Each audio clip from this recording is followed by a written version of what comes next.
اعوذ باللہ من الشیطان اللعین الرجیم بسم اللہ الرحمن الرحیم رب اشرح لی صدری ویسر لی امری واحلل عقدۃ من لسانی یفقہوا قولی اللہم صلی علی محمد و آل محمد۔ سامعین عزیز، ماہ رمضان المبارک کی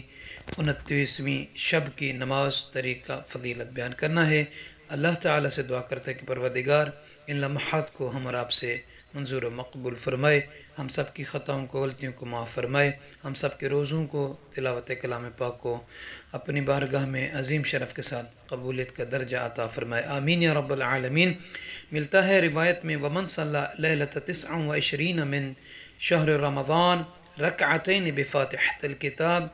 و20 مرہ قل هو اللہ احد مات من المرحومین ورفع کتابہ فی اعلی علیین، کہ جو شخص، جو کنیز، جو بندہ ماہ رمضان المبارک کی 29ویں رات میں 2 رکعت نماز پڑھے، نیت یہ کرنی ہے کہ 29ویں ماہ رمضان المبارک کی رات کی 2 رکعت نماز پڑھتا ہوں یا پڑھتی ہوں قربتاً الی اللہ، اللہ اکبر کہنے کے بعد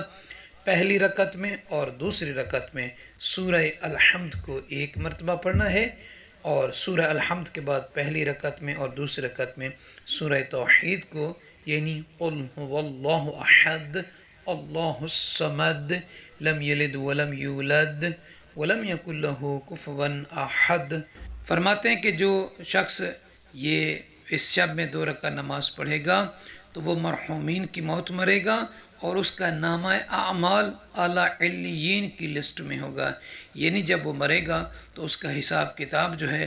اعلیٰ علیین کا جو درجہ، جو ثواب، جو مقام ہوگا، جو حساب کتاب انہیں دیا جائے گا، اسے بھی انہی کی طرح دیا جائے گا۔ تو مومنین سے عرض ہے ہمیں اپنی دعا میں یاد فرمائیں گے۔ جزاک اللہ۔